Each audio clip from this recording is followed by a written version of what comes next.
Yes. Awesome. Wait, are you in the meeting room or are you at home? Oh boy. I saw you guys, but now you're gone. I still see Femi's screen. I have nothing on my screen to. It's so weird.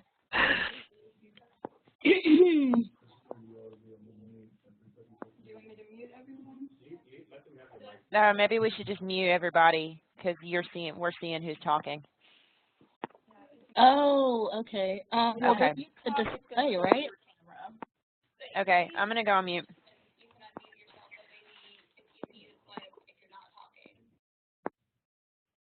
Okay. So can everyone see and hear us now? Just in the chat? Awesome. Okay. Yay. All right. So I think we'll get started. Do we want to just do a real quick round of introductions so everyone knows who everyone is? Hi, I'm Morgan. I'm social media manager and semi-tech professional, supposedly. So thank you for everyone. Is the camera? Yeah, the camera's Oh, right okay, there. okay. Yeah, so the camera's that tiny little thing right there. All right, got you. Is somebody on WebEx right now? Can you monitor the chat for us, Noah, so I can show the camera? Thank you. Okay, so you can see yourself in this tiny little screen here. Let me see if I can make it bigger.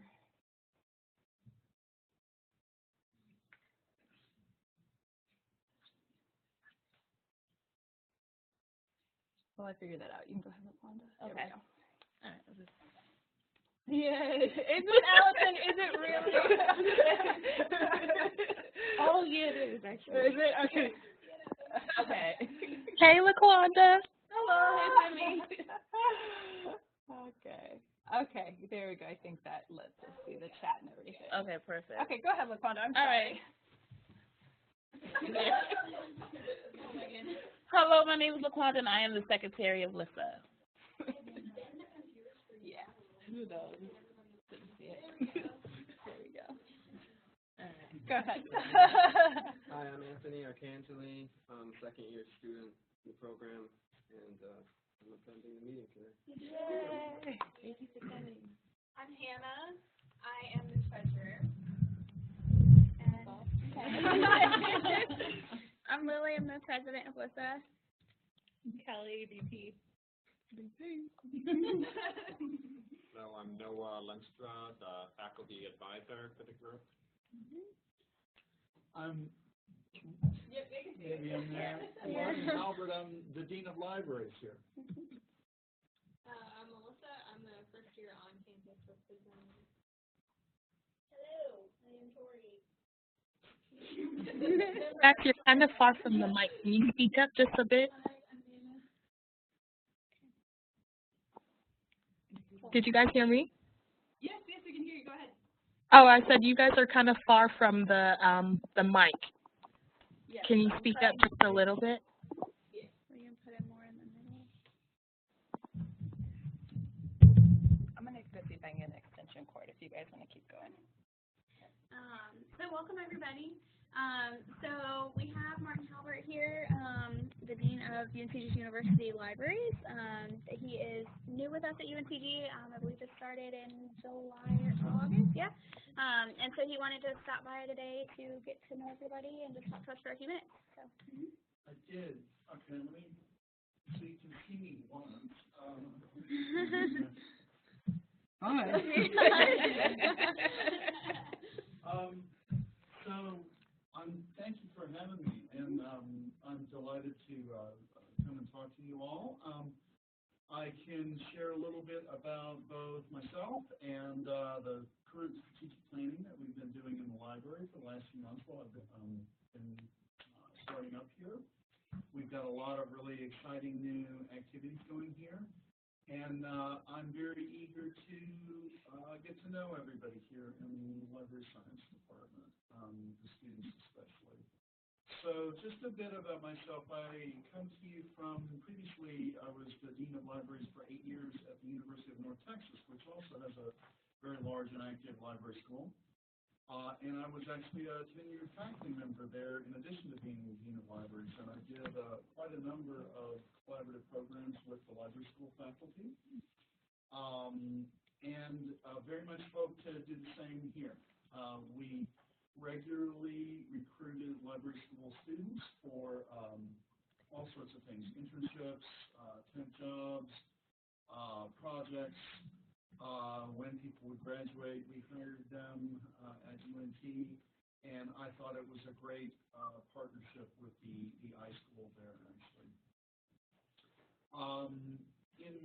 So I've worked at a number of different libraries over the years. I've worked in both public and private institutions, also at Rice University and Emory University in Atlanta, Georgia. I could tell you a number of different projects. I've been the PI on $7 million in collaborative projects, and many of those actually involve library education. And even, continuing now, I'm still involved in a number of things. So I was very attracted to the Greensboro,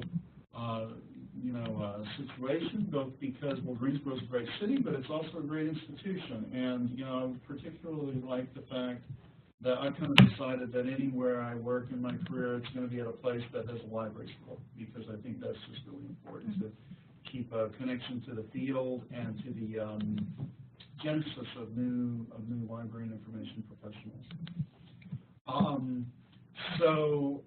In the first few months that I've been here, we've done quite a bit of strategic planning, and really, while I will say I broadly support all the different activities of the library, public services, special collections, technical services and collection development, and IT. We have three major initiatives that we are kicking off, and they include one that is, well, all of these are aimed at ultimately all the different communities that connect with UNC Greensboro. Each have maybe, the first two anyway, have a particular emphasis, I'll say. One on information fluency. Now, you're probably familiar with information literacy programs, where you familiarize students with the use of information tools. Used to be called bibliographic instruction in libraries. Information literacy aims at bringing people up to speed in using information systems, databases, tools, citation, use of information, all of that. Well, we want to go at one better and make students really fluent in the use and navigation of these oceans of information that we have access to these days, in evaluating information resources, using them in their studies and whatnot. And this will have a particular focus on undergrads, we think, not surprisingly. The second one is around digital scholarship, basically utilizing digital methodologies in especially the humanities, but also in new ways in the social sciences and the hard sciences. We're going to be partnering with many faculty members on the campus, and I've had a fair amount of experience in both of these two areas in previous positions and work and initiatives that are kicked off at other institutions. So we're going to try some new things here. We are developing this sort of a new round of what I'll call digital scholarship programs here. We'll probably have a center, but also a network approach, where we'll be working with different groups on the campus, in other regional institutions, and even national institutions on collaborative projects. And hopefully we've been successful in the past in bringing in grant money to support these projects. I'm hopeful that we're going to be even more successful in the future, and not only bring in grants, but also endowments and all sorts of new support for these activities. A third major initiative is the building itself. So the Jackson Library Complex is, it hasn't been really refreshed in a major way in 43 years. So it's sort of due, and, in the number of the rounds of buildings on the campus, it's probably, we think, the library's turn, and I've been very encouraged by the comments from the provost and the chancellor and the head of facilities here. Everyone seems to agree that the library is the #1 priority on the campus right now. So we're, now having said that, we don't have overnight. A first step is to in any large-scale endeavor like this is to do a lot of planning. So really, I'm going to be kicking off a year of planning on facilities and the, what's called a master space plan for both incremental and long-term renovation and growth of the library infrastructure here. So those are three very concrete and broadly designed initiatives that we're going to be undertaking not only for this coming year, but probably for several years to come. And I have no doubt that they'll evolve, and we'll have sort of sub-initiatives and sub-projects in all of them. And many of them, I'll say, will be things that we would be looking ideally to have, recruit library school students to do practicums, project work, all of those things as part of these initiatives. And I know you guys also got to get graduated, though, so we won't anybody that works on any of these projects will try not to overwhelm you, but it'll be a good experience as well. I think it's very synergistic and valuable to involve graduate students directly in the work of the library. And I've, in the past, both at Emory University and at UNT, have employed large numbers of graduate students, certainly from library school programs, but also from other disciplines on the campus, computer science, in terms of programming new interfaces, subject disciplines to work on particular projects that have a subject basis and other sorts of things like that. But that's sort of a quick scan of who I am and where we're going right now, and I'm eager to take any questions or hear comments or suggestions from any and all of you, both the people that are in the room and the ones online as well. So, who would like to start? Do you have any thoughts or questions or suggestions? So there was, am I correct in stating, there was, earlier this semester, the library did hold an open, panel on student feedback. So what were some of the feedback that you got and things that you're interested in pursuing from that meeting? And that was a warm-up. Okay. So, it wasn't intended to be the last session that we did. That was really a warm-up one to try to start to get ideas and suggestions. Really, I would say, that the library seems to be pretty well liked here. People would just sort of like more of everything. I mean, I think is probably a general statement. People like just about all of the facilities, accommodations, equipment, everything in the library. They just sort of like it to be. I mean, we heard a lot of encouraging statements about, could we get things renovated? Certainly something we would like to do. And we have targeted renovations that you've probably seen coming along in the past few years on some of the tower floors, but hopefully we could do something more comprehensive in the building and ideally expand the complex in some new ways to give us some opportunities that we don't have currently. Perhaps some things that we could do in collaboration with other parts of the campus. The library here, there's lots of we had an initial consultant come in, again, as sort of a warm-up act for this big master space planning effort that we're going to be undertaking in 2018.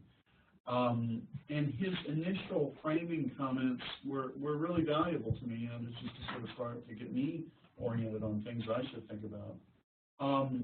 The Jackson Library is, if you look at the campus map from, just Google Maps, it's sort of right at the crossroads of the whole campus. There's this east-west corridor that, Walker Avenue comes in and sort of dead ends right into the back of the library, what's now the back of the library. There is the north-south sort of traffic corridors in terms of foot traffic on College Avenue now is a foot traffic street. And then, and I always forget the name of this street, what's the one on the other side of the library, the one that comes up from Spring Garden? Is it Tate? College Ave. No, the one we cars and buses come in. Sterling, thank you, Sterling. Good. Good job. You win. But if you go, you know, as you come into the library, you can either come in from the east on College Avenue, or also from the west through the connector, you know, thing. Mm-hmm. There's, you know, one of the realizations was, well, right where the, you know, sort of the circ desk is, there's kind of a crossroads inside the library that's a east-west, north-south crossroads spot. And maybe we could do something with that notion of the library as crossroads for the campus, both metaphorically and physically. You know, if we extended it to the north, we could go out to the dining hall area.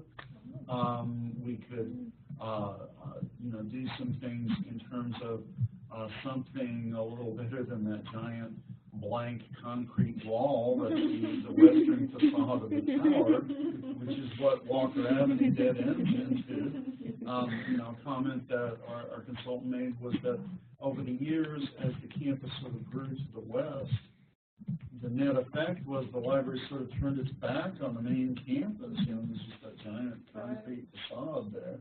And we seduced, and so there have been some campus strategic plans, and most of them have, the two that I've seen so far, have some form of build out on that western side. They would have some kind of big entrance, you know, new meeting complex, maybe a student welcome center, for example, might be a sort of a combo thing we could work out with the registrar's office. And many campuses have welcome centers, and we don't quite have that. We have certainly the EUC, and I actually think the library, what they did architecturally with the EUC, looking at it from the west, is pretty good. It sort of bridges, another thing that he pointed out that I think everybody would agree, that juxtaposition of the 1950 Jackson Library building with the 1973 tower is pretty harsh. They don't go together very well architecturally.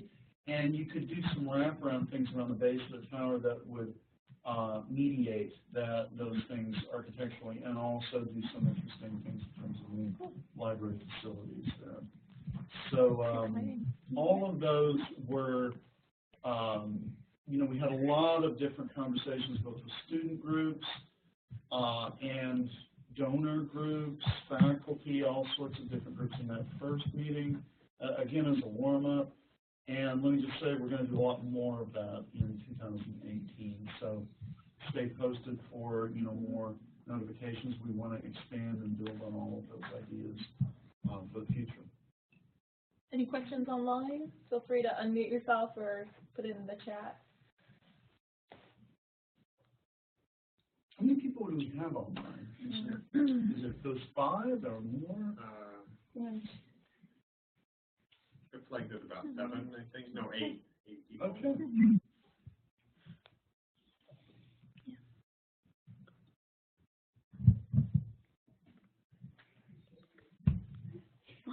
Go ahead. Did you have a question? I'm curious, with everybody, you know, what sorts of things you're, I mean, I would be very interested in just doing a quick around the room of what kinds of areas of librarianship you're all interested in. And I know you may still be making up your minds, but what sorts of things have interested you so far in your programs? I'm doing public librarianship, Okay. and I've been really encouraged. I've gone out and volunteered in the Greensboro Public Library System, and I've been really encouraged with how many librarians I've met in Greensboro Public from this program, and the strong relationships that this program continues to have with the community. That's fantastic. I'm interested in instructional design and information literacy. Good. Well, get your feedback on that. Get on it, look like Yes. get over there. For me, it looks like special collections, archives. Okay. I'm interested in school libraries, specifically middle school or elementary. Same. Yeah. Everybody's. Yep. Yeah. Public libraries and middle school. Okay. No, it's Yeah.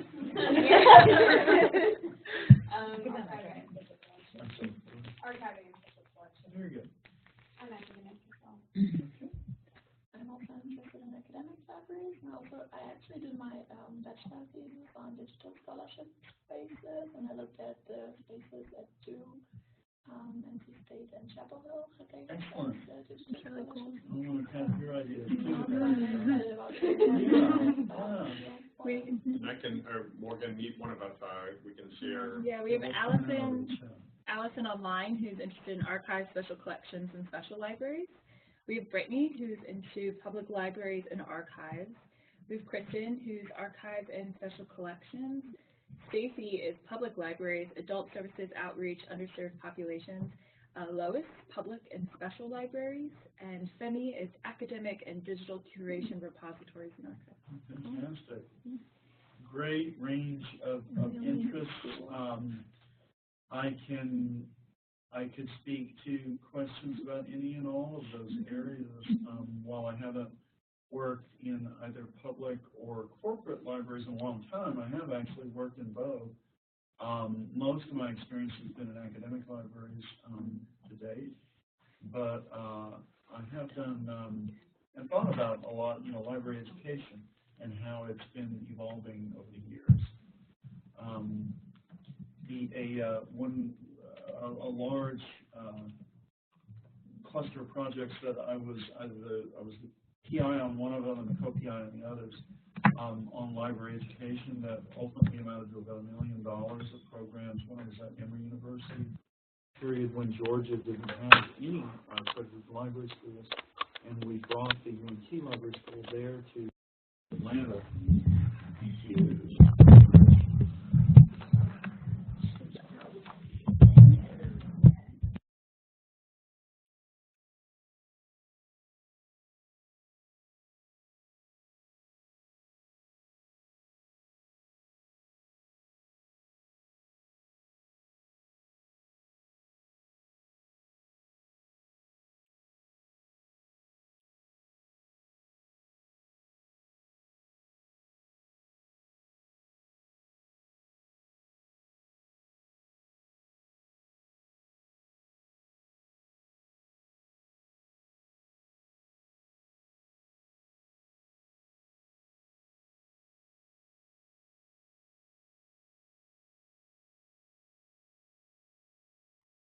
Hear us now?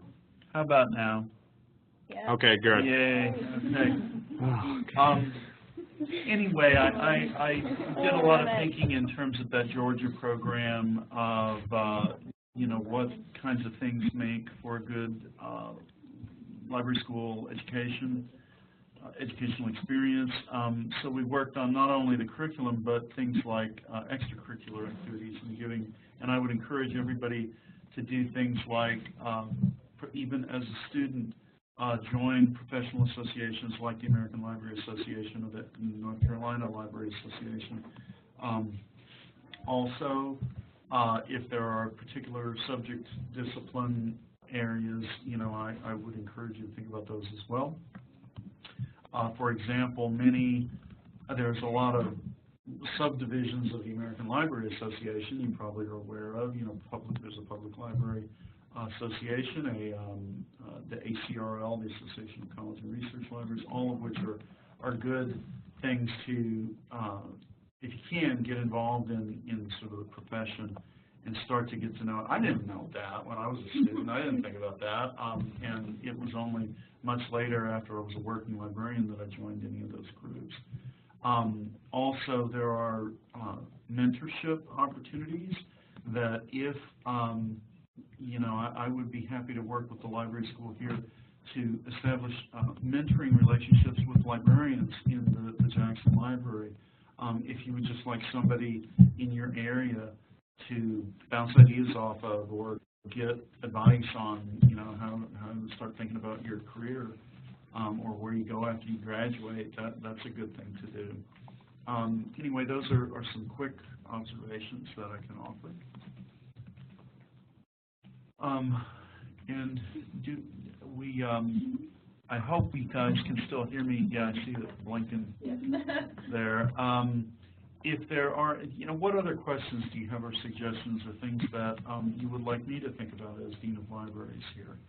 Because I'm very, this first year I'm definitely going to be on a listening tour, with everybody. I've been making the rounds on the campus, talking to a lot of the faculty members.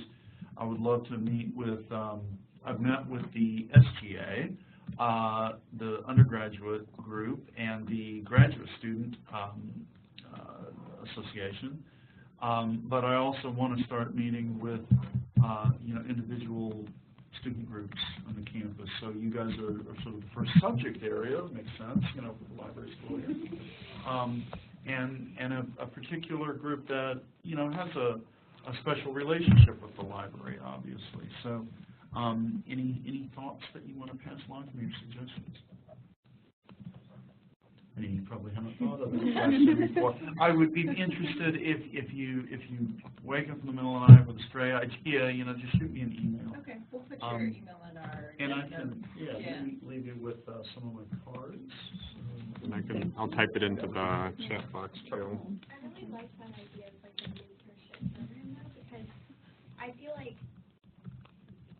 I'm in my first semester, so I've heard a lot about like the librarians who are great over at Jackson and Dale, and like there are a couple other librarians that I know the names of just because I've been around and like, met with people and stuff. But like, there isn't really anything for us specifically for the LIS students to get to know the librarians here. And I think that's a really valuable tool to use because we can only do so much. Like the professors know librarians at the library, and they're like, oh, that's a great person to talk to. Like, there's an informal referral process, obviously. But I'm happy to get that going, and for, and it may, those relationships with the librarians here may make more sense for those of you that are interested in academic librarianship. For the folks that are interested in public librarianship, I'd also be happy to reach out to the Greensboro Public Library, for example, and get you partnered up with, people out there. Because I found in many of these programs that mentorship thing has a lot of power. I'll give you an extreme example of it. One of the grant programs that I supported at UNT, University of North Texas, was a really innovative program. We did, from that experience of that Georgia cohort program that I worked out as a partnership with UNT when I was still at Emory. Later, we built out many such partnerships, and the typical pattern was to bring the UNT program to an area of the country that didn't have a library school within any reasonable driving distance. And while, of course, there are the completely online programs, we saw a lot of value in hosting local programs with local cohorts of students. So we did that in areas like Western Tennessee and Arkansas, parts of California that, believe it or not, didn't have easy access to library schools, places in Virginia, in addition to the Georgia cohort. And ultimately, probably the farthest, literally, that we pushed that model was to bring the UNT Library School program to the Pacific Ocean. So we actually did a cohort of UNT Library School students that covered 1 million square miles, 1,000 miles on the side of the Pacific Ocean. And there had never been in the Pacific, there were a lot of libraries out there in the islands around the Pacific, but there had never been a librarian, a professional librarian from any of the native peoples out there in the Pacific. And we hosted the program in Guam and flew people in from all over the Pacific. And because so many of those areas were so remote and isolated, we had online mentorships with the librarians at UNT, and that was invaluable because they would have they could do Skype calls with librarians and get to know them and ask questions about librarianship and all sorts of things and just brainstorm. And there was a lot of power to that. So, yeah, I would, as a student, I would jump at the opportunity to take a brain of some librarian who works here just to kind of see what is your daily routine? What are the challenges and trends that you're seeing, like things of that nature? There was a great program today that, you know, if we repeated, it would be a great thing to involve you guys about. It was specifically around the tenuring process for librarians here. Now, of course, not every academic library, not in every academic library do librarians have tenure. But for the places that do, it was a really interesting session to sort of, for librarians that were coming up for tenure, to think about that process and just the process of developing your career as a librarian in academia. Yeah, and not every university does tenure the same way as well. Mm-hmm. Exactly. So, what else? How many people here are in their first year? I'm trying to remember. Hold your hand. Okay, so all of everybody here, and everybody here is second year. Okay. Online, how many first years do we have online right now?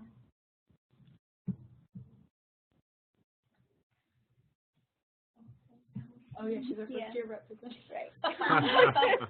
Right. Two.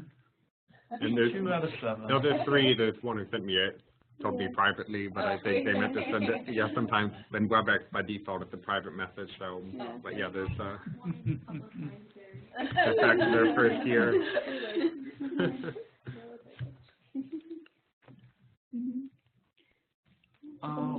What else? Let's see. You know, there are so many trends in libraries these days that we could talk about. And I hope, let me say that this isn't the only time I get a chance to come out and talk to you all. I would love to come back and maybe bring other librarians with me to, you know, talk to some of the activities that we're doing and that you can think about. There are, you know, those initiatives that I mentioned. They are not atypical things in academic libraries these days. Just last week, I went to, and I took a team of our librarians from UNCG to this event. It was a workshop conference held at Brown University in Providence, Rhode Island, on digital scholarship centers, and it was hosted by the Coalition for Networked Information, CNI. And, you know, it's a very topic that has a lot of engagement. A lot of people are thinking about it all around the country. Big libraries, small libraries, and academic institutions. How does the library advance new forms of scholarship in the 21st century? You know, as our information in society becomes increasingly digital and electronic, well, what does that mean for research? You know, when the traditional way that, especially in humanities, research was done was all paper-based, how does that evolve in the 21st century to a digital environment? And what do, you know, I can give you lots of examples of what I think are good exemplar projects that were partnerships between the library and faculty members that wouldn't have happened without, you know, thinking about that question and how can the library support and advance research in new ways that take advantage of the technology, but they're still built on the strong traditions of, you know, critical thinking and research practices in the humanities. And I think there's also, I could tell you a lot about, for example, research data management practices in the sciences. And how that topic is evolving very rapidly across the country as well. What else? I'm trying to, I don't want to, you know, forget about the folks here that are in public libraries. You know, the evolution of public libraries is really interesting. And, you know, you have over here in your TRC facility, you have a great example of a makerspace. We also have, there's makerspaces all over the university. That's a very hot topic in partnership sorts of arrangements in public libraries all around the country that I would encourage everybody to think about. Makerspaces are, you know, actively being explored, you know, what that means, what that, you know, kind of the maker movement, that is certainly not limited to libraries, but it often has a special home in public libraries.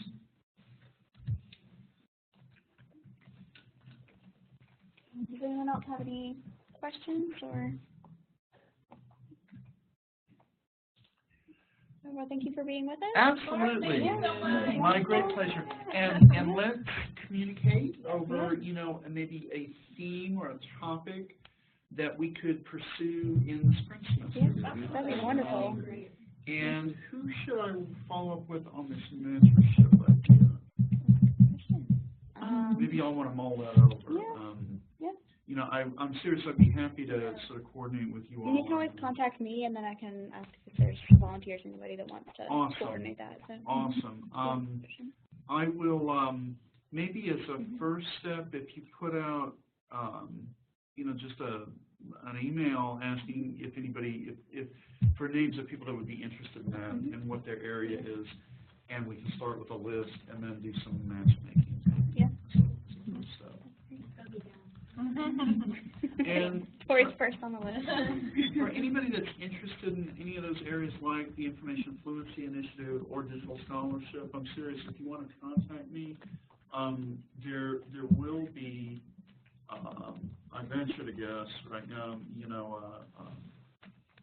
opportunities for student work in those areas. Another thing that I'll put out there, if anybody is interested in event management in libraries, that's an area that we're strongly considering hiring a student, you know, some kind of a graduate student assistant in that area that would be interested in working with our friends group and donors and that kind of thing. And might be I think it would be a really good experience for somebody that is interested in that area. Well, thank you for having me. Thank you so much. It's a great pleasure. And go team. I think you are in the right field, obviously. So thank you all very much. Thank you. All right. Okay. So we're gonna shuffle things around a little bit on our. Hey, you guys, I just got a text. I'm not getting that phone call today, so you guys can go ahead with the original schedule. I'm good to go. Are you sure? Yeah, that's Okay. fine. Yeah, it feels like we need an introduction or something. So go for it, Lily. Thank you, Allison. Oh, look at Hannah and your paper. Your paper. I know, it's terrible. I think what we're gonna do is like a state of the association kind of thing to start every meeting. We're kind of rearranging how we're gonna do meetings to make things hopefully a little more efficient. We have like any officers that have things that have happened since the last meeting that are kind of brief that they need to talk about. For me, I've attended several faculty meetings. The main things that would be good for students to know from those meetings, the department is developing a new synchronous class policy. What that means is that at least for the core courses, and most likely for the rest of the courses too, it's going to be the standard that all class periods will be held synchronously. So that's going to be the expectation, unless you hear otherwise from your faculty member.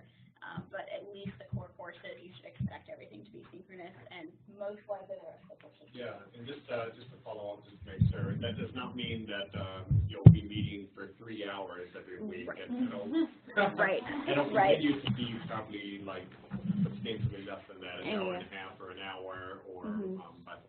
Depending on your But not faculty member. not the full 3 hours that is listed in the catalog.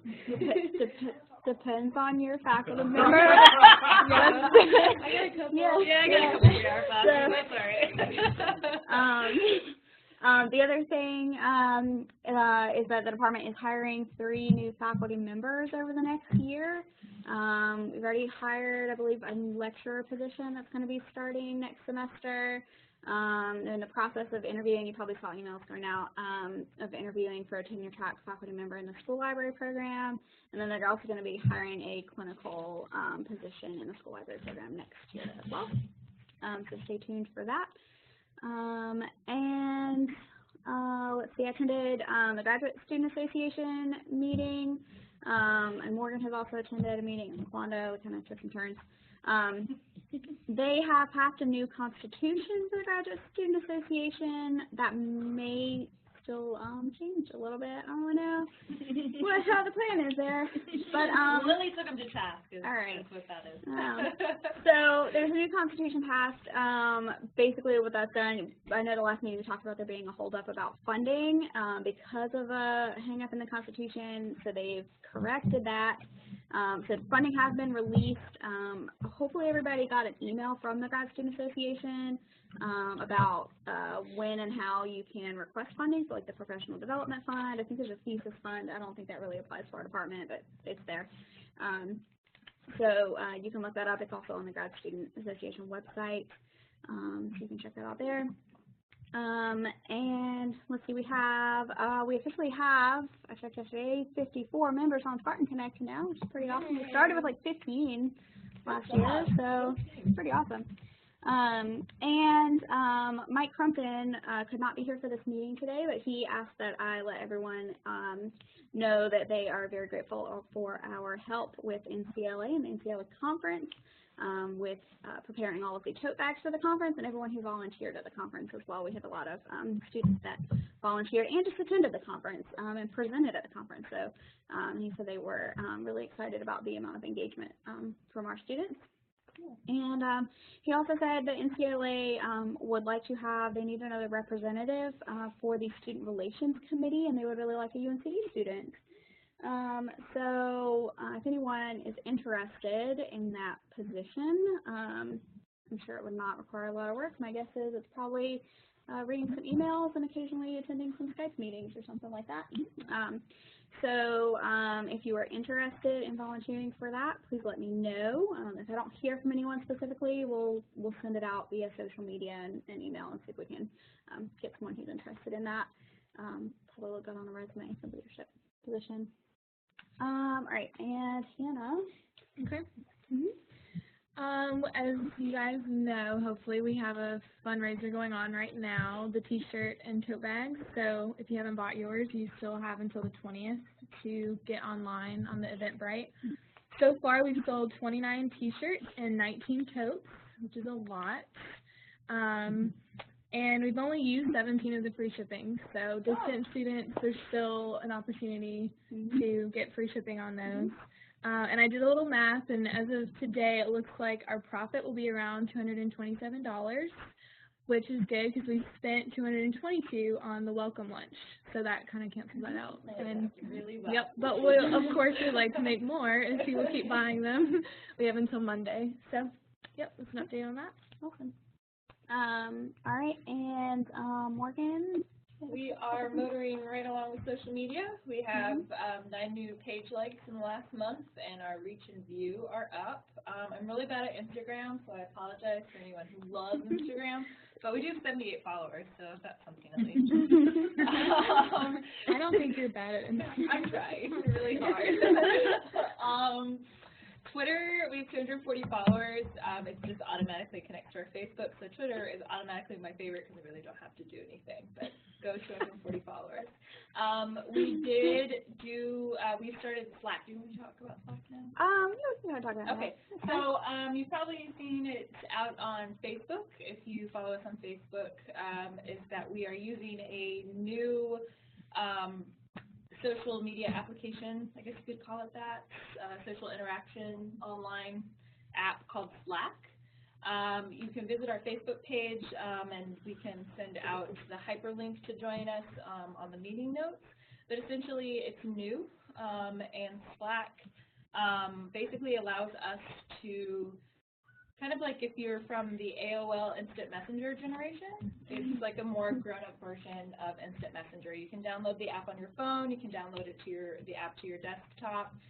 It allows you to create channels.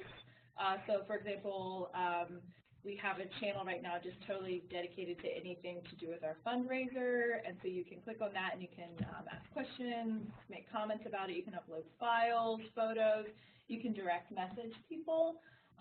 So it seems to work so far so well. We have 9 members on it right now, but it seems to be a very useful way than just you know, sending out chain emails and that sort of thing. So do check it out. Let us know what you think. We're hoping that maybe this will be a great way for us to stay better connected with our online students, just because you can instant message at any time and it will send us an alert. You can create your own channels. If we go forward, I know Allison's going to be talking about some of the information from our online surveys, but it might be a good way to set up distance hubs and meetups and that sort of thing. So more information to come on that. There's a random channel. There's a channel that's just for random things, and all that's on it so far is a picture of a cat in a party hat. So, you know. So more random. Yeah, cool. Yeah. But that's all I have for social media. Okay. So I want to update everybody. At our last meeting, we had decided to engage in UNCG Service Hour Challenge as a student group. And for UNCG's 125th anniversary, they challenged student groups to try to do 125 service hours over the course of the year. You have until, I think, the middle or end of March to do it. We just started that in September, and we already have 129 hours as of today. So that's really awesome, and that's only from the people who are actually like on Spartan Connect and logging service hours, which to be honest is not even that many of our members. I feel like there's probably a lot of other people that are doing community service and volunteer work that, you know, it's just not being tracked, which is awesome. So yeah, my question from there is like, where do we go from that? Like, I don't know. I would make another goal, because I reach my goals and then I'm like, I got another 6 months. I'm going to do twice that number, and it's going to be awesome. So, because it works. We're the Spartans. Yeah, let's do 300. The 300? Yeah, 300. So, Safety. yeah. So, okay. So if we want to make a new goal, I like it, sure. Yeah, we'll do the 300, sure. Do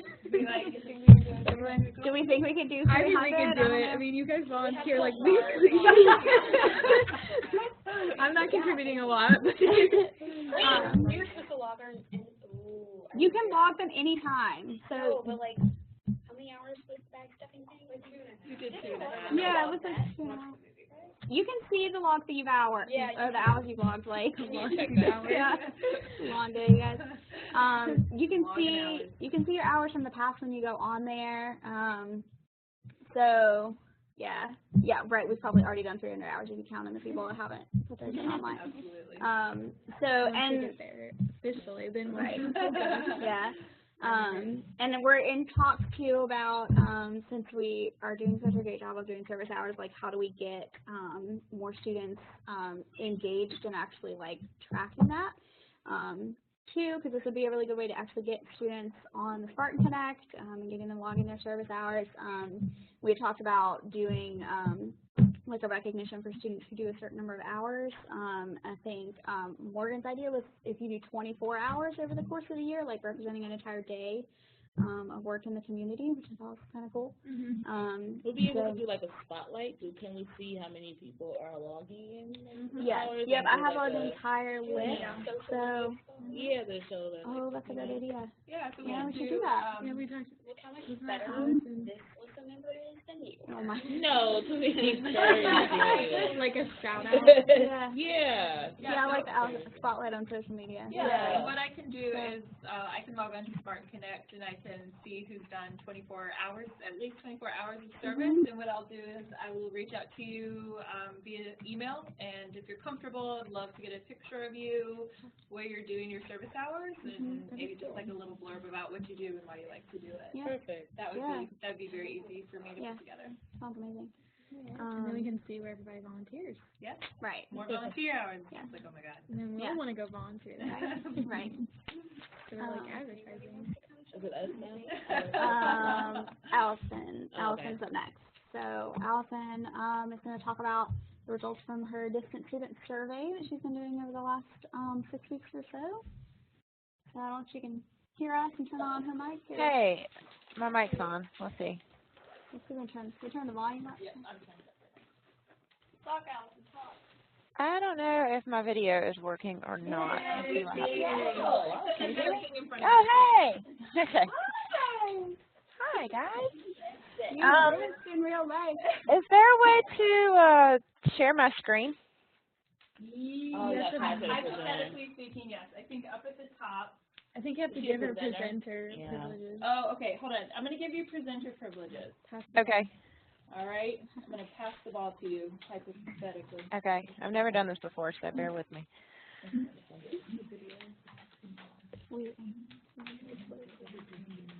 I know, isn't it cool? I was noticing it too. It doesn't look like green. Do you think green screen would work on this wall, Chloe? Would this work? Because like I can't ball. Yeah, I have it. So let's see what happens. Yeah, all right. Whoa, okay. Think we go, we see it. Okay, can you see this? We can see it.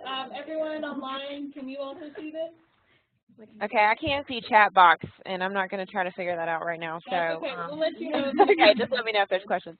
Yeah. Okay, so, and my computer's going a little slow, but What is the way that I need to? yeah, this is awesome. And this was part of the distance survey, is that people just wanted to connect on WebEx, and a lot of people are really happy about that, just to use their mics and everything. All right, Allison, we're going to mute our microphone, okay? Okay. Sorry, my computer's going kind of slow, but if I can close some tabs or something. Okay, here we go. So we've had some more people respond, which is awesome because we sent it out a couple different times through the LIS listserv. And if my screen wants to work, I don't know if you're seeing like pieces of a graph right now. This is weird. But it was like 80-some% of people were interested in meetups out of about 80 people, 79 responses. I'm trying to consolidate a list of where people live so we can kind of get an idea. But I think, and I was going to ask you guys about your thoughts of how to facilitate meetups. So at first, on the first response, there were about 7 people interested in participating more in leadership opportunities in LISSA. I heard back from Femi, who I know is here in the meeting today, and she's in the Raleigh-Durham area, and that's kind of our largest area from what I can tell from the survey. So I was kind of thinking maybe if we can get Spark going, maybe, you know, Femi could take control of the Raleigh-Durham meetups, and then they could have a chat and decide what they wanted to do. So I haven't seen the latest results of the survey, but kind of, I wish this document would pop up. Let's see if it will now. Okay, so here's kind of the first round of survey responses, and it's just kind of consolidating where everybody lives. So I am in the mountain area in Asheville, and so I'd be happy to lead that if nobody else is interested. We have a few people who are kind of like in Virginia or South Carolina that if they want to drive, I guess it'd be fine. That's up to them. And then there's quite a few people in the Greensboro area, so I was thinking Greensboro might be a good hub too, just depending on who wants to lead that. So right now I have Femi, and she's interested, and then I can do the kind of mountain area. And we have about, I want to say 8 more people that said they were interested, so I'm going to reach out to them in the next week or so and see, and maybe get something started by first of next year. Oh, there goes my computer again. Okay, so people are really looking for a lot of evening or weekend times because I know a lot of distance students are working full-time jobs. A lot of people wanted more informal meetups, but still to network and do, you know, share resources and kind of support for class. Is my screen blinking in and out? I don't know. Okay. It is out, but we can still see it. Okay, cool. I don't know what's going on. But I got a sense that people would really like to do like a happy hour or a coffee or maybe a dinner and just kind of have like social time. It kind of seemed like the majority of what people were really saying that responded. Also, come back to me. One recent person that submitted the survey said that we should probably record meetings. So I don't know if this meeting is actually being recorded as far as somebody can go back, say they work, you know, to 5 o'clock or something. They could go back and watch it later, which I think would help them feel more connected to LISSA that way. And I thought that was a good idea. We are recording, this one is being recorded on WebEx, so students should be able to also see the recording in the chat. Wonderful. Okay. We'll post that on YouTube. It takes it with WebEx, the recordings are really large because of all the components, so we'll get that uploaded probably by the end of the week to our YouTube, and then we'll share that out over social media for people to watch. In previous meetings. Wonderful. Yeah. All the previous meetings are already on YouTube. So we did talk a little bit about a student directory, and I haven't done anything personally with the student directory, but I think it would be helpful for students if you would want to be in the directory to do so. And I know that's kind of a big logistical thing to figure out, so I was going to ask your thoughts about that. Come back. And also, there's a lot of people that really aren't sure, but I know that WebEx doing these meetings this way and having access to the mic and being able to talk and see you guys is, I know, really helpful for everybody. And so I've got, like I said, Femi and myself are interested in leading meetups, so if anybody in the room or anybody out there online is interested, I can put my email, I'll type it right here. But you can email me, and I'm kind of thinking, since you guys are getting the spark going, that maybe that might be the best way for each individual leader in their geographic area to kind of figure out what everybody wants to do, because it might be different here in the mountains versus in Raleigh. Come back. Yeah, I think that I don't have access to WebEx right at the moment because I'm on here. Like I'd have to come out of I'd have to leave the screen. I can't give you the bit.ly and you can type it in. If you want to read it to me. How did anybody call it a bit.ly? That's what it is. We're going to put the bit.ly to the Slack in the message board or in the chat right now, Alex. So people can take a look at that about doing these meetups. Maybe utilizing that for a way to connect. Okay, where can you see it on the... And once I consolidate the survey results, I was just going to send out, just because I know there's some people that maybe don't connect through LISSA, but just kind of read emails. So I was going to just send out kind of a consolidated form about what we found in the survey, because those people might be somebody that want to be reached, but they just don't have the time, or they're working full-time jobs and have families and things like that. So yeah, that'd be great. I think that's a great idea. Yeah. So anyway, I just want to get your thoughts. It sounds like maybe Slack is a good way to get individual meetups going. And we can start through the email listserv and kind of work from there. Thank you, Kristen.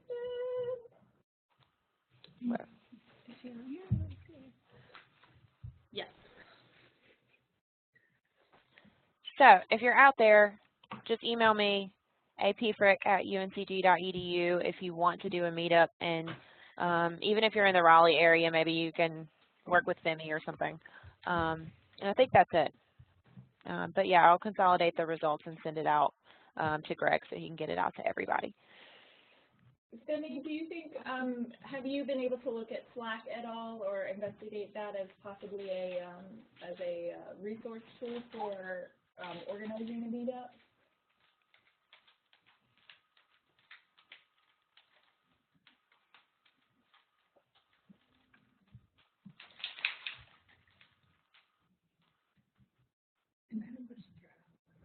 Sorry, it's okay, Femi. I was asking if you had seen, oh, can you hear me?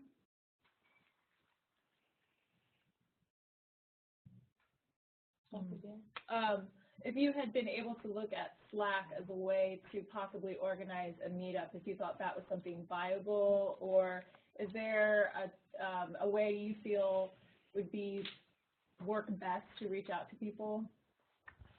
To organize these meetups, like using email or Facebook or Slack or GChat?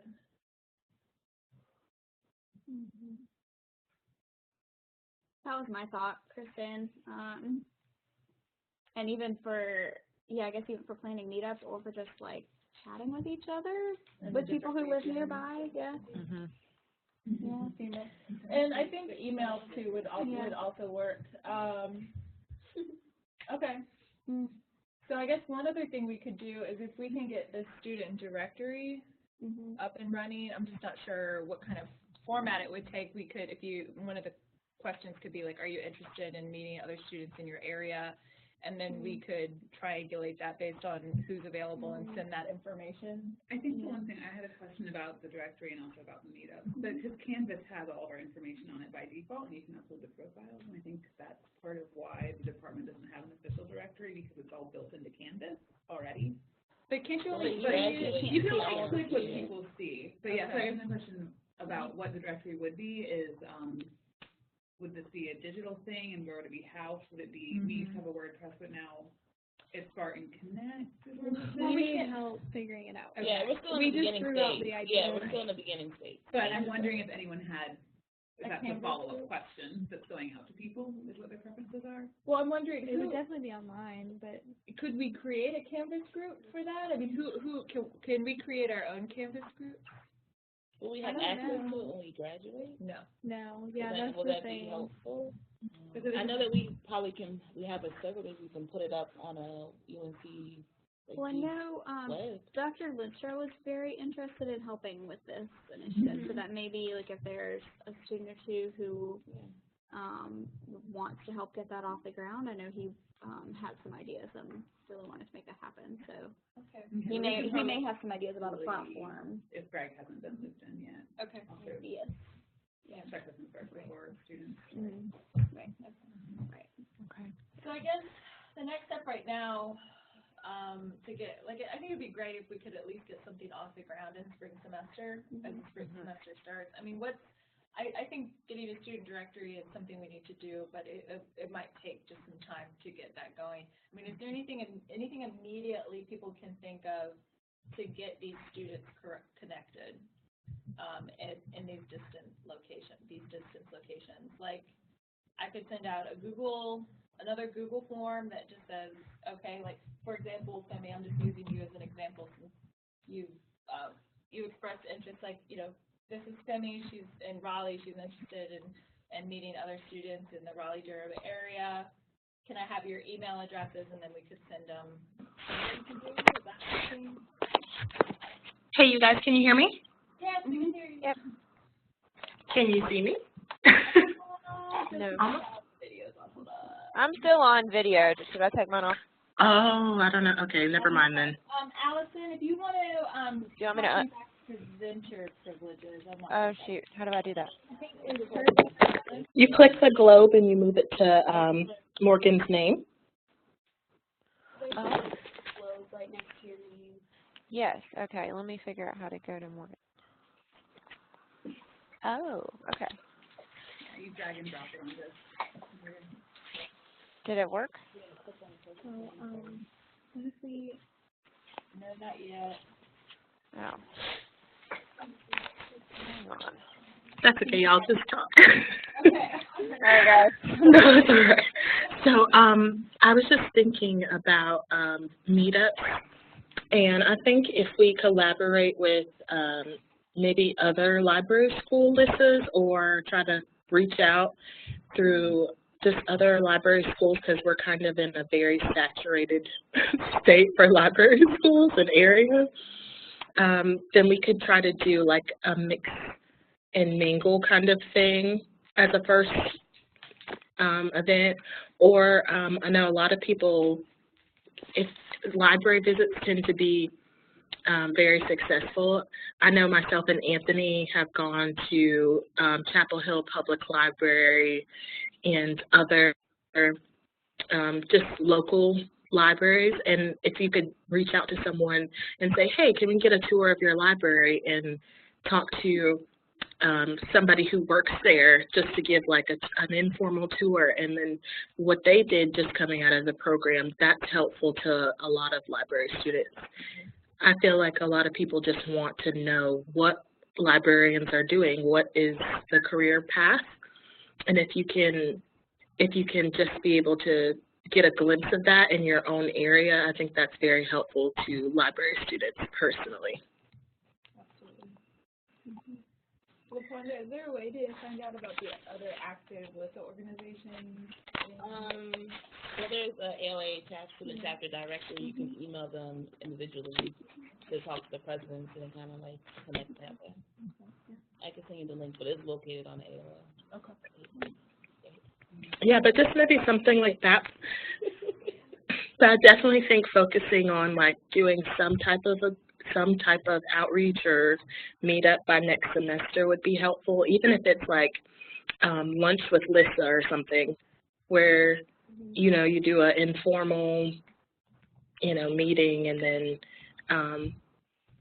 students can chime in virtually and can sit and have lunch with them. Just something that gets people knowing what LISSA does and have them feel like they have some type of support throughout the program, especially since our program is like 60% distant students and maybe 40, if not lower, than on-campus students.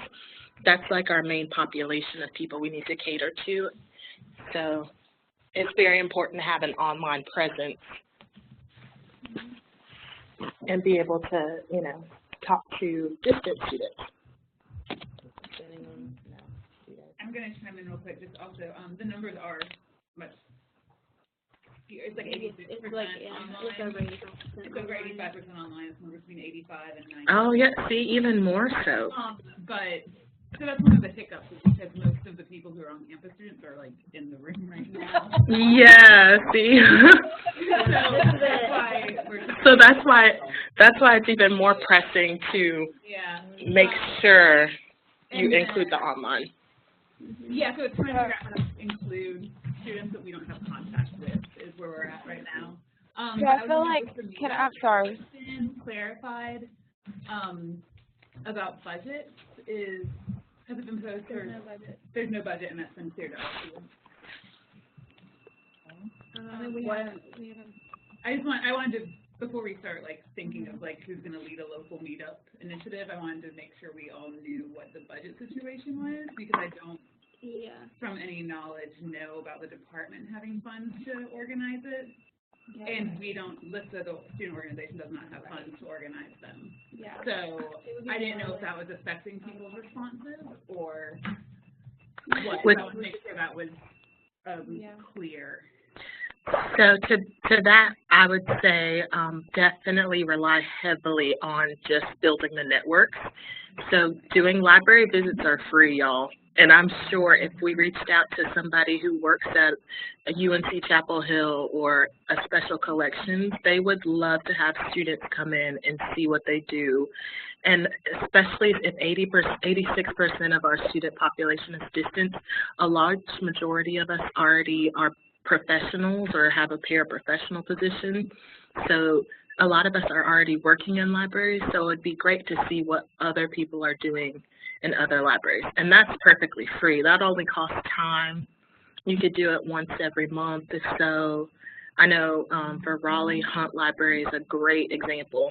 And they have a tour coordinator who specializes with setting up big tour groups. So we could do a tour, and then afterwards we can say, oh, let's find a local free food truck fair in downtown Raleigh and roll with that. So it doesn't have to be like a reinvent the wheel thing. I think it's more so about building those strong connections as, as students. This is our student group, so it's just more so about learning each other and supporting each other through the program than having, money spent or X, Y, and Z. Oh, no, I totally agree with you. I just wanted to make it sure everyone's on the same page. We've talked about already today coffee shops or maybe bars or restaurants. Yeah, that sounds awesome. Just so people know they have, just so that people know. Yeah, on their own dime. Yeah, definitely. But no, I agree. Like, free resources, great. Library tours are great. I know Dr. Yes. organizes a hunt tour every year that students are always invited to over email. I know, I don't know if you guys, I don't know if anybody went to UNCG undergrad, but our UNCG Alumni Association actually does a really good job of, well, for Durham at least, they have Durham Bull discount tickets where they have like an alumni event at a Durham Bulls game, and people just show up you buy your ticket, and it's like you watch the game together with your classmates and you mix and mingle, something like that. So if there's any local events, like the fair would have been a good example. The state fair, meet up at UNCG's, tent, or at the gate C, So I think just big overarching events that are free and fun would be great. Well, and I think too, it's going to depend on each particular group, because for you, you have the state fair and that type of thing, and maybe your group wants to focus more on, visiting libraries versus, maybe the group in the mountains wants to just kind of go have coffee somewhere. Yeah. So it's just going to, I think, depend on the members of the group, which is why we have to, I think now I'm trying to wrap my head around how to, maybe you want to email, we can just send out a listserv through Greg, who wants to join the Raleigh group, please email Femi. And, who wants to join the Asheville group, please email Allison. Because I think everybody, that's one thing that we know everybody is doing, is checking their email, and that's a good kind of place to start. And then maybe if you want to go into a Slack, workplace or Google Hangout or whatever you want to do to form your group, that will kind of be your group where you guys can decide what you want to do. And then we have to think about, too, not neglecting the people that are, we have somebody in Canada in the program, and then we have somebody in Virginia who's not close to anybody else. So what, maybe Slack or some other kind of online tool can kind of help them get involved.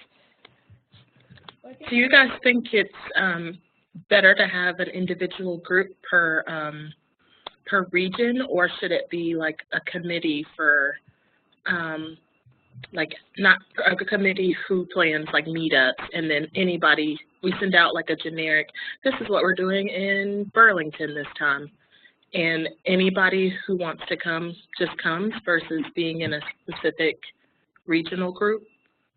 Well, I was thinking if we could get a head for each express region, which Allison has identified, because I think that covers a lot of our territory, and there seem to be at least 2 or 3 students in each area. If we could at least have a contact person for that region, and if like, for example, if Allison and Femi, you were comfortable with that information going out over the listserv to have students contact you, and then I think the next step would be once you guys have made contact and have some ideas about what people in your region, for example, Femi, if people in your region were interested in going to a library, or in Allison's case, they were interested in going to a coffee shop, then you could give that information to me, for example, and I can post it on Facebook, and I can send it out to the listserv. I can send it out on Instagram, on Twitter, and say, hey, on November 6th at 5 p.m., there'll be UNCG students going to the Hunt Library. Email Femi for more information. We hope to see you there, like that kind of thing. Would that be something doable in the interim until we can get like a directory set up? I think my concern with Google form is like someone can click and I don't know this. It seems like we're kind of moving away from the formalized RSVP sort of thing, like a lunch. Like the head count doesn't. Right. Because there's no money involved. Like I just mean before you can know how many people are interested in the event. Right, because if you're going to go to a tour by yourself, like I'd still tour the Hunt Library by myself, but I feel a little bit, like, oh man, nobody else wanted to come to the Hunt Library with me today. Like at least you could have some idea of like people who would be interested. And you're also physically clicking in, saying, I think you're making a conscious decision to attend the group, just having that act of clicking. I guess I just think from an event planning standpoint, and knowing that like when we send out evites or Google polls, the response is pretty minimal, whereas if we send out like Facebook events, that seems to be more social and more of a quick reaction, whereas emails from the department. Oh, I'm thinking like we would do both. Like put it on Facebook for those people who send a Facebook event. And you could just probably embed the link to just click on and say, I'm coming, kind of thing. I mean, is that something, Femi and Allison, would that be something we could do in the interim until we get something more formalized, organized? I mean, that sounds good to me. My concern is I'm still looking for people in lots of different regions. because right now we just have kind of the Raleigh-Durham area, which is a pretty big chunk of the distance students that replied to the survey. So there might even be more people interested. And then, you know, I've got about 3 or 4 people in the Asheville area.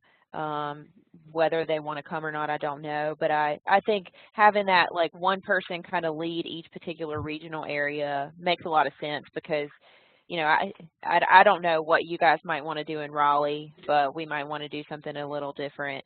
And then sharing on the social media, I think, is essential because we might reach some of those people that just never, you know, that don't look on their email or don't go to Spartan Connect or whatever. So.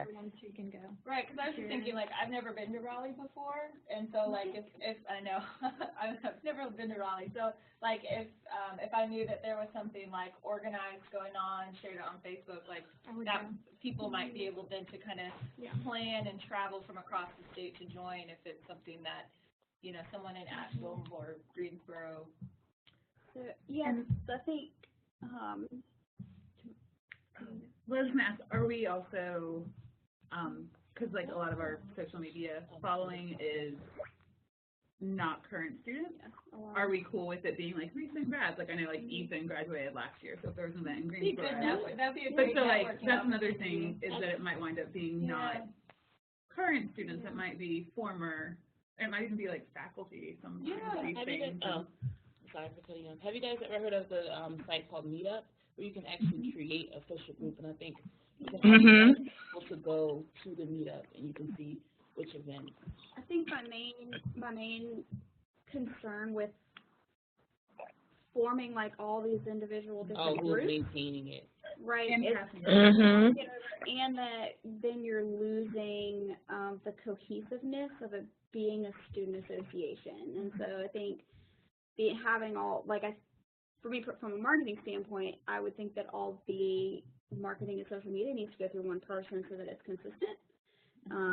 So that, like, if a student is reading an email or seeing a Facebook event about a meetup this month and then they see one next month, like, it should be the same basic information and look similar so they know what to expect.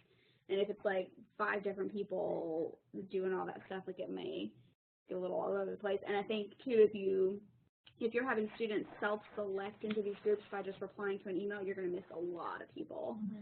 Whereas if you, you know, plan the events based on like a committee or a group of people who are interested, but then I think it needs to be advertised to the whole student body through like multiple avenues. I don't think it should just be sent out via an email group of people who said they were interested. I completely agree, Lily. Yeah, because some people are just not going to, I mean, I might be really interested, but like, I'm going to forget to reply to an email and say I'm interested. Exactly, yeah. So. I think you're exactly right, Lily. I think if you, if we tag it like a LISSA leaves or a LISSA, you know, tag our meetup socials, just brand it, and then leave it open to everybody, whoever wants to come, and you can put an RSVP link where you have a Google form and you write your name and your email so somebody at least follows up and says, this is the contact information, we'll meet here. Then that leaves it open for whoever wants to join. We could do Sign Up Genius because you can have different days. Like that might, I don't know, that might be an option because you can have one Sign Up Genius that could be LISSA meetups, and you can add days and events on it throughout all the time, and people can sign up for as many as they want. And it'll send them like an email reminder the day before and stuff like that. That's an option. See, the only thing that I'm thinking, yeah, the only thing I was thinking about that is it depends on how the frequency of how much you want to meet up, because if we're only doing it like once every month or once every bi-monthly, then you could just put everything in Facebook and leave it at that. Yeah. I would suggest from the organizing standpoint is just making it simple as possible to start with. So doing the one Facebook event that's channeled through the official name, and then if I know we have people that aren't liking us on Facebook that are students, so we would also then send an email out. Yeah, maybe an email with a list of all the Facebook events coming up over the next 2 months, or something like that. So I was thinking more along the lines of keeping it as simple as possible, like plan 1 and roll it out and see how it goes, and then plan 2. Would be like. Well, so for see what's this first first month of the spring semester? Is that January? Yeah, January 8th. I mean, like Allison and Femi, do you think that we could get some ideas together for some places people could go in Asheville and the Raleigh area, and that we could start planning something and see how January goes and work out some of the, how many people reply and we can talk offline. We can start an email conversation about this so we don't drag it out on this meeting. But I mean, is that something you all are maybe interested in? And you two could be our guinea pigs to see how this works. Yeah, I'll brainstorm with Allison and we'll see if we can do something like a kickoff to maybe spring break or something where it'll be just like a fun thing we can do in Raleigh, Durham, and anybody who wants to come can come. We'll just do a pilot. Okay, all right. Yeah, that sounds good. And I like the consistency thing because you're right, it can get overwhelming with everybody, but it's also going to kind of mold and change with the different people in the group too. So maybe we can start out, like you guys said, with the consistency thing, and then both just say, here, we're going to meet here at X for this amount of time, and just come meet and we'll chat about future meetups and things like that. So, but yeah, I'd be definitely willing to do that. All right, Timmy and Allison, this is Morgan. I'll send you guys an email right after the meeting, just so we can get a thread started and see where we can go from there. Okay, that sounds good. Okay. All right. So we just have two more real quick things. See if we can cover these things in the next 2 minutes. Yeah. Oh my God. So Hannah, LaFonda, and I, we had an idea for a kind of a meetup in Greensboro. I guess it could be the Triad. Anyone is welcome. We were thinking about a potluck kind of end of semester winter break kickoff thing, and to celebrate our graduates in the December to say goodbye and get together and eat. We haven't planned anything. If you guys are interested and willing, that's really why we're bringing it up, is everybody would like to do that. We could have it in the TRC. This would be winter break. It's starting on the weekend. Yeah, and we could do it Saturday or Sunday. Yeah. Graduation's on the 9th, so it would be after that, So I guess we'll probably send out maybe a doodle poll or something to see about dates, see how many people we could get come. But we were thinking on the weekend, so more people that work could come. And it's kind of like a potluck. Just bring food. Exchange. And you can bring spouses or whatever friends. Are Sundays still kind of holy days? Do people still do? I think Sunday afternoon. Sunday afternoon, I think it's right. Sunday. I think it's Sunday the 10th.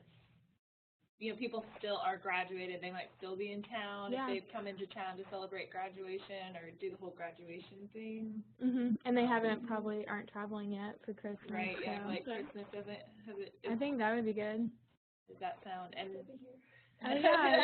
that's perfect. Some people still have family days on Sunday. So you said Friday evening was bad, December 8th is bad? Graduation. Oh, that is graduation. The 8th is or 8th? Oh, what about the 9th? I thought graduation was on the 9th, that's why I offered up Sunday. So would Saturday the 9th be? That's fine. Yeah, Saturday? No, that's awesome, Allison. That's a real bonfire. Where will we get a bonfire in the TRC? That's called an arson on campus. We're going to help burn all the non-fiction books we're going to read. No, we can't burn books. Are you available on Saturday? Yeah, after 4. Okay, yeah. That's kind of like an arrangement. Saturday night. Saturday, 5 o'clock kind of thing. Yeah, Saturday evening. Okay. That'd be fun. All right, we'll put, and maybe we'll find something we can burn. Sorry. December 9th. Saturday, December 9th. We'll send emails. Yeah, we'll work on that. Yeah. Okay. But it would be informal, bring whatever you want kind of thing. Bring your textbook. All your notes. All your notes. There you go. Yes, there you go, Femi. Yes. I think there is. I think it's back over. There is. Femi could come and show us. And then last thing, I just wanted to mention, we're not going to do anything with this right now, but just for, I don't know, for the point of transparency based on other student groups we've been a part of recently, I would like to propose some revisions to our Constitution over the next few months. For simple things like there are typos and like miswritten acronyms, like Library and Information Studies Student Association is not written correctly in the Constitution. No problem. So it just says Library and Information Studies Association, so apparently we're not students. So anyway, there's quite a few. There's a few. Redo our t-shirts. So there's a few things like that that need to be updated, but I think when I was glancing at it, we haven't updated our Constitution in I think it was like a year and a half or so ago that they added an officer position, but I think that's the only thing. So I think there also is some language about officer positions and election of officers that could be clarified. Like there's a sentence that says that like only the first year representative can hold a position for more than 1 year, but then there's another sentence in another article that says anyone can have a position for 2 years. So it's a little inconsistent. Yeah. So anyway, just in general. So we don't have to do anything with this right at the moment. I guess yeah, just in the future. My guess is I don't know how we want to go about doing that. It may be kind of a group revision, and we'll propose some things, highlight everything that's been changed in it, give everybody like a few weeks or a month to look at it, and then I think we can. Yeah, we'll highlight the changes and how it might, and we'll have a notice about how it might practically affect all of our members, and then we can decide how we want to vote on it. You can actually set up voting and like elections in Spartan Connect, so we could just do a quick yes/no vote, and that would cover all our like official members. So anyway, so just one of those. Sounds good. Then next semester. I think that's Lily, can I suggest something else for next semester's brainstorm or agenda? Yes. Yes. So I think, if I have this correctly, that I think all of you, but maybe Allison and someone else, are graduating. So I would, and Hannah, okay, so 2 of you will remain. But I would strongly put on the agenda next semester some type of like recruitment measure. Yeah. Just because when y'all are gone, you don't want LISSA to just, kind of, not to the wayside. So some kind of, at least get some for fresh students in there from like the ones who are beginning the program. And that is kind of built in. That's what they did last year because most of the LISSA board members graduated last year. We have a consistent all other issue with every time there's an election, only one person runs for every office. Oh, yeah. So that's how I got this job. Nobody ran for treasurer. Forced Hannah's arm here. Couldn't deny it. Yeah, I think we could do a better job of like marketing why you would want to be in LISSA, and also I think marketing in general. The distance students can be in LISSA. Oh, Lily, I have to confess. Every time I see an email from Greg Hoffman that has something about LISSA, I'm like, why is this coming from Greg Hoffman? He sends the serious emails, things about graduation, things about like you have the credit. It's like it's too serious. You need to get a personal email from him because they will not be at all serious. Like, but as a distant student. Just as a distant student, the emails that I receive from Greg Hoffman are never like, they're the most serious things ever. So when I associate that with LISSA, I'm like, this is ridiculous. Like, and just going off, it is a student organization. So I think if we could maybe shift the way we email, it should be from a LISSA account or from students, somebody, but not Greg Hoffman because it's too serious. The problem we've tried to kind of address that just to respond, because it's a totally valid thing, but because of like privacy, confidentiality, is that what it's called? Like we don't have access to everyone's contact info, so like Greg is the keeper of that knowledge. See, I think So when people log in, then like maybe, and I don't know if the department, if we have a, whatever listserv they send the jobs through, everybody who's associated with the program gets those emails. So you can send it from whoever to that listserv, and LISSA would get it. Everybody would get a LISSA email. It's like UNCG-student@listserv or something like that. Okay. All right, we'll check into that. Because even I've had classmates send me job offers from their departments through that listserv, and I've seen it. So just something to look into. Okay, yeah, we'll definitely take a look at that. All right. So, Femi and Allison, stay tuned for an email from me. We'll get the distance thing going. Stay tuned about we'll get potluck started for Saturday, December 9th. Get you guys some information, sign up time on that, and get it advertised. Anything else I'm forgetting? Potluck. Yeah, we'll send information shortly. Yeah. All right. Okay. thanks for staying late on. Yeah. Thanks for Thank you, everyone. for hanging out. Yeah. Is anything that everybody wants to? Allison, you did a wonderful job. You didn't ramble at all. You did a great job. All right. Okay. I'm gonna sign off here. Unless anyone has anything else they want to say. Awesome. Good night, all. I think we did it. I'm just trying to, Yeah. just make sure we I think we did say like make sure us bring like a list. Okay. And maybe drink Okay. ice. And then also wanted to Just send me an email and we can just like. yeah, and then Okay. maybe we for us to like make sure we have a quality item. Okay. If there's not. Yeah. Substance. Right. It only reaches And people who are then registered, everyone and else it can only just, like, gives fill in. you Okay. Yeah, that's what I like, just to make sure like it's 24 So it's hours not like link super to send it out, and organized, then but if at you least need to we send an have email, Make another link. Yeah. Perfect. That would probably be best. There's some experience with that kind of potluck.